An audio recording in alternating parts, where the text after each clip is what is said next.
हर generation एक ऐसा decision लेती है जिसका असली असर उस जनरेशन को नहीं बल्कि अगली जनरेशंस को देखने को मिलता है। लेकिन सोचो, अगर ये डिसीजन एक इंसान का नहीं एक पूरे देश का हो तो सिर्फ एक फैसला करोड़ों लोगों की जिंदगी बदल सकता है, कभी अच्छी तरफ कभी हमेशा के लिए गलत तरफ। इंडिया आज़ाद हुआ, चाइना में एक नई सरकार बनी। दोनों देशों के पास लगभग एक ही प्रॉब्लम थी, गरीबी, कमजोर इंडस्ट्रीज और करोड़ों लोग जो बेहतर जिंदगी का इंतजार कर रहे थे। लेकिन अगले कुछ सालों में दोनों ने एक ही सवाल का दो बिल्कुल अलग जवाब दिया।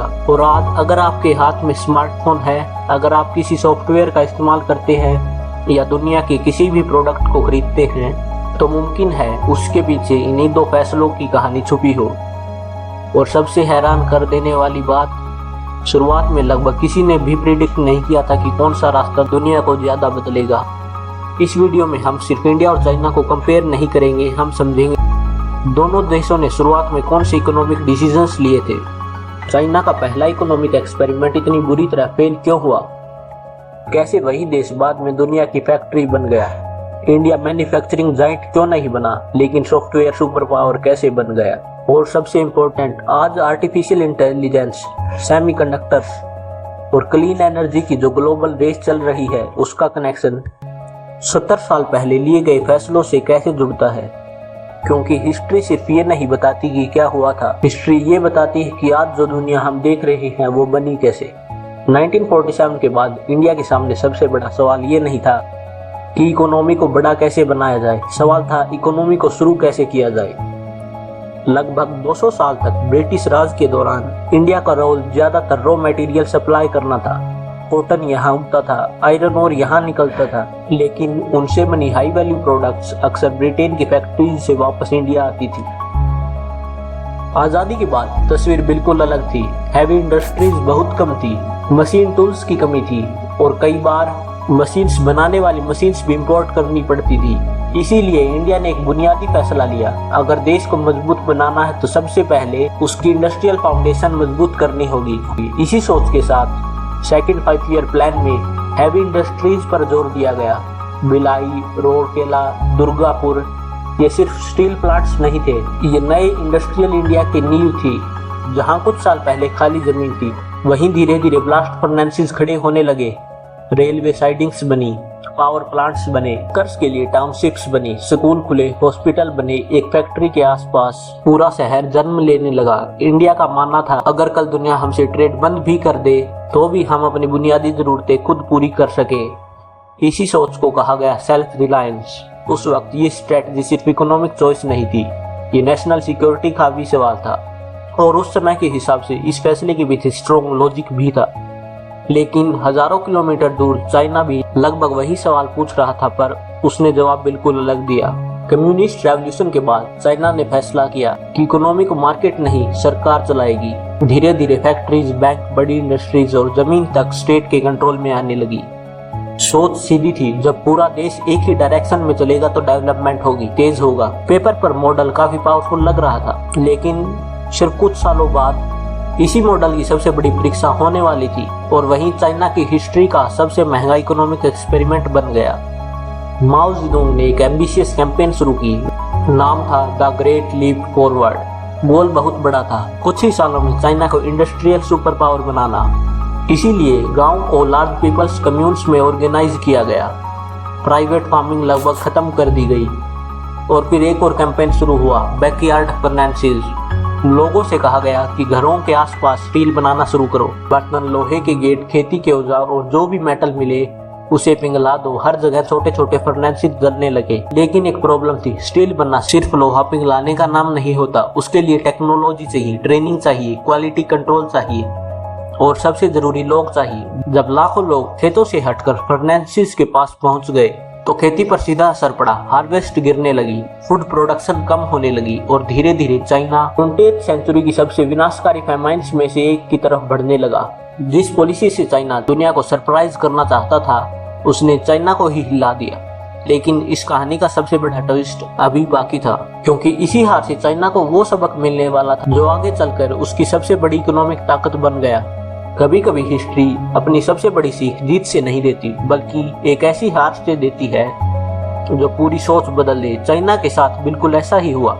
ग्रेट लीप फॉरवर्ड के बाद एक बात साफ हो चुकी थी, सिर्फ इकोनॉमी को कंट्रोल कर लेना और इकोनॉमी को ग्रो कर लेना दोनों अलग बातें हैं। अगले कुछ सालों में चाइना ने पॉलिटिकल अपहेवल्स भी देखे, लेकिन सबसे बड़ा बदलाव 1978 में आया। एक नया सवाल पूछा गया, क्या सिर्फ सरकार करोड़ों लोगों के लिए रोजगार, टेक्नोलॉजी और प्रोस्पेरिटी क्रिएट कर सकती है? जवाब था नहीं। और यहीं से चाइना ने अपनी पूरी इकोनॉमिक डायरेक्शन बदल दी। नए लीडर डेंग सिंगपियाओ एक बिल्कुल अलग सोच लेकर आए। उनका मानना था फर्क इस बात से नहीं पड़ता कि बिल्ली का रंग क्या है, फर्क इस बात से पड़ता है कि वो चूहे पकड़ती है या नहीं। मतलब आइडियोलॉजी से ज्यादा रिजल्ट्स इंपॉर्टेंट है। ये सिर्फ एक स्टेटमेंट नहीं था, ये चाइना की एक नई इकोनॉमिक फिलोसफी थी। स्पेशल इकोनॉमिक जोन्स बनाए गए। सबसे पहले शेनजन में फॉरेन कंपनीज को कहा गया, यहाँ इन्वेस्ट करो, फैक्ट्रीज लगाओ, प्रोडक्ट्स बनाओ और पूरी दुनिया को बेचो। पहली बार चाइना ने ग्लोबल मार्केट को अपनी स्ट्रेटजी का हिस्सा बनाया और धीरे धीरे एक छोटा सा फिशिंग विलेज बदलने लगा। हर महीने नई फैक्ट्रीज, नए वर्कर्स, नए रोड्स, नए वेयर हाउसेज और हर नए प्रोजेक्ट के साथ एक नया इन्वेस्टर। शेनजन सिर्फ एक शहर नहीं रहा, वो चाइना के नए इकोनॉमिक एक्सपेरिमेंट की लेबोरेटरी बन गया और कुछ ही सालों में ये एक्सपेरिमेंट काम करता हुआ दिखने लगा। लेकिन जब चाइना अपना सबसे बड़ा कमबैक लिख रहा था तो भारत एक बिल्कुल अलग क्राइसिस का सामना कर रहा था। इंडिया की इकोनॉमी अपनी आजादी के बाद सबसे बड़े इकोनॉमिक क्राइसिस के सामने खड़ी थी। फॉरेन एक्सचेंज रिजर्व्स इतने कम बचे थे कि देश लगभग 2 हफ्तों के इंपोर्ट्स ही अफोर्ड कर सकता था। ये सिर्फ नंबर का क्राइसिस नहीं था, इसका मतलब था अगर जल्दी कुछ नहीं बदला तो फ्यूल, मशीन्स, मेडिसिन और जरूरी इंपोर्ट्स तक रुक सकते हैं। सिचुएशन इतनी सीरियस हो गई कि भारत को लगभग 67 टन सोना बैंक ऑफ इंग्लैंड और यूनियन बैंक ऑफ स्विट्जरलैंड के पास गिरवी रखना पड़ा ताकि इमरजेंसी फॉरेन करेंसी मिल सके। ये इंडिपेंडेंट इंडिया के लिए एक बहुत बड़ा झटका था। लेकिन कभी कभी सबसे बड़े रिफॉर्म्स सबसे बड़े प्रेशर में ही पैदा होते हैं। इसी क्राइसिस के बाद prime minister PV. Narasimha Rao, finance minister doctor Manmohan Singh एक नई इकोनॉमिक डायरेक्शन लेकर आए, लाइसेंस राज, जो धीरे धीरे काम किया गया। कई इंडस्ट्रीज को गवर्नमेंट अप्रूवल के बिना काम करने की आज़ादी मिली। इंपोर्ट रेस्ट्रिक्शंस में धीरे धीरे रिलैक्सेशन आया। फॉरेन इन्वेस्टमेंट के लिए दरवाजे खुलने लगे। इंडिया अपनी इकोनॉमी को बंद कमरों से निकालकर ग्लोबल कंपटीशन की तरफ ले जा रहा था। लेकिन एक बहुत बड़ा फर्क अभी भी था। चाइना का फोकस था यहाँ बनाओ, इंडिया का फोकस था यहाँ बिजनेस करो। दोनों इकोनॉमीज अब ग्लोबल मार्केट की तरफ बढ़ रही थी, लेकिन एक मैन्युफैक्चरिंग को अपनी स्ट्रेंथ बना रहा था और दूसरा अपनी स्ट्रेंथ अभी ढूंढ रहा था। और वही अगले कुछ सालों में दुनिया की इकोनॉमी का नक्शा बदलने वाला था। एक फैक्ट्री अकेले ही किसी देश को मैन्युफैक्चरिंग सुपर पावर नहीं बनाती। असली ताकत तब बनती है जब एक फैक्ट्री दूसरी फैक्ट्री को जन्म देने लगे और चाइना ने लगभग इसी फॉर्मूले पर अपनी इकोनॉमी खड़ी की। जैसे जैसे नए इन्वेस्टर आते गए वैसे वैसे इंफ्रास्ट्रक्चर भी बढ़ता गया। नए पोर्ट्स बने, एक्सप्रेसवेज बने, dedicated flight corridors, power grids, industrial park, सब कुछ एक ही पर्पज के लिए, फैक्ट्री को और तेज चलाने के लिए। अब रॉ मटेरियल पोर्ट से फैक्ट्री तक बहुत कम वक्त में पहुंच सकता था और तैयार प्रोडक्ट सीधा दुनिया भर की शिप्स में लोड हो सकता था। लेकिन चाइना का असली एडवांटेज सस्ते वर्कर्स नहीं थे, असली एडवांटेज था उसका इकोसिस्टम। सोचिए, एक स्मार्टफोन बनाना है, स्क्रीन एक कंपनी बना रही है, बैटरी दूसरी, कैमरा मॉड्यूल तीसरी, चिप पैकेजिंग चौथी और फाइनल असेंबली 5वीं फैक्ट्री में हो रही है। और ये सब कई बार एक ही इंडस्ट्रियल क्लस्टर के अंदर। इसका मतलब कम ट्रांसपोर्टेशन, कम डिले, कम कॉस्ट और बहुत तेज प्रोडक्शन। इसीलिए जब एप्पल के सप्लायर सैमसंग, फॉक्सकॉन या दुनिया की दूसरी बड़ी मैन्युफैक्चरिंग कंपनीज अपनी अलग अलग फैक्ट्री के लिए जगह ढूंढ रही थी, तो चाइना सिर्फ एक ऑप्शन नहीं था, वो सबसे एफिशिएंट ऑप्शन बन चुका था। और फिर एक ऐसा साइकिल शुरू हुआ जिसे इकोनॉमिस्ट एग्लोमेरेशन इफेक्ट कहते हैं। जितनी ज्यादा कंपनीज आई उतने ज्यादा सप्लायर्स आए, जितने ज्यादा सप्लायर्स आए उतनी मैन्युफैक्चरिंग और आसान हुई, और मैन्युफैक्चरिंग जितनी आसान हुई उतनी और कंपनीज आती गई। ये साइकिल हर साल चाइना को और मजबूत बनाता गया। धीरे धीरे मेड इन चाइना सिर्फ एक लेबल नहीं बना, वो ग्लोबल मैन्युफैक्चरिंग की पहचान बन गया। लेकिन इसी दौरान इंडिया भी दुनिया में अपनी जगह बना रहा था, बस रास्ता अलग था। 1990s के आखिरी साल इंटरनेट दुनिया को बदल रहा था और इसी वक्त इंडिया के पास एक अनएक्सपेक्टेड एडवांटेज था। इंग्लिश बोलने वाले लाखों ग्रेजुएट्स, स्ट्रॉन्ग इंजीनियरिंग टैलेंट और वेस्टर्न कंट्रीज के मुकाबले काफी कम लेबर कॉस्ट। जब अमेरिका में ऑफिस बंद होते थे तो इंडिया में नई शिफ्ट शुरू होती थी।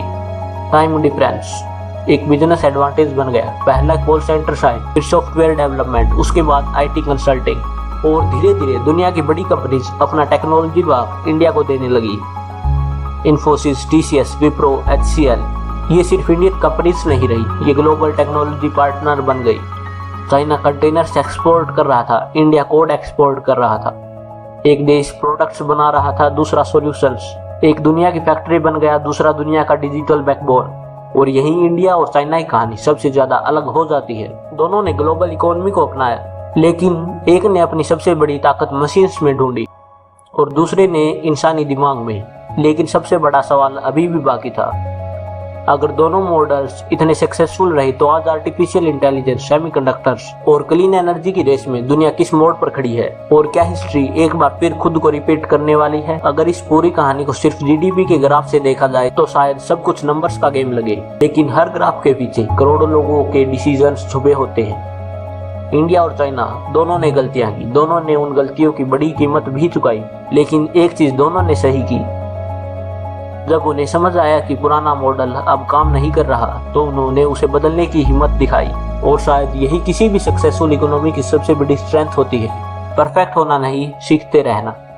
लेकिन ये कहानी सिर्फ इंडिया और चाइना की नहीं है, ये हर उस देश की कहानी है जो आज एक नए फैसले के सामने खड़ा है। पिछली सदी में स्टील फैक्ट्रीज और मैन्युफैक्चरिंग सबसे बड़े स्ट्रेटेजिक एसेट्स थे। आज artificial intelligence, semiconductor, clean energy, quantum computing और एडवांस्ड रोबोटिक्स वही जगह ले चुका है। एक बार फिर हर देश लगभग वही सवाल पूछ रहा है, फ्यूचर की इकोनॉमी बनेगी कैसे और उस फ्यूचर को लीड कौन करेगा? और शायद 30 साल बाद लोग एआई के बारे में वैसे ही बात करेंगे जैसे आज हम स्टील रेवोल्यूशन या मैन्युफैक्चरिंग रेवोल्यूशन के बारे में करते हैं। और हो सकता है आज जो डिसीजंस गवर्नमेंट, कंपनीज और साइंटिस्ट ले रहे हैं उसका असली असर हमारी जनरेशन भी पूरा न देख पाए। बिल्कुल वैसे ही जैसे 1947 या 1978 में किसी को नहीं पता था कि उनके डिसीजन एक दिन दुनिया की हर सप्लाई चेन, हर सॉफ्टवेयर प्लेटफॉर्म और हर स्मार्टफोन तक पहुंच जाएंगे। इसीलिए हिस्ट्री कभी फ्यूचर प्रेडिक्ट नहीं करती, वो सिर्फ एक पैटर्न दिखाती है। हर जनरेशन को रिसोर्स मिलते हैं, टेक्नोलॉजी मिलती है, अपॉर्चुनिटीज मिलती हैं, लेकिन सबसे ज्यादा इम्पोर्टेंट होता है डिसीजन। क्योंकि रिसोर्सेज खत्म हो सकते हैं, टेक्नोलॉजी पुरानी पड़ सकती है, लेकिन एक सही डिसीजन कई जनरेशंस का फ्यूचर बदल सकता है। और इसीलिए हिस्ट्री कभी रिसोर्सेज को याद नहीं करती, हिस्ट्री फैक्ट्रीज को भी याद नहीं रखती। हिस्ट्री उन लोगों को याद रखती है जिन्होंने उस वक्त फैसला लिया जब फ्यूचर अभी लिखा जाना बाकी था।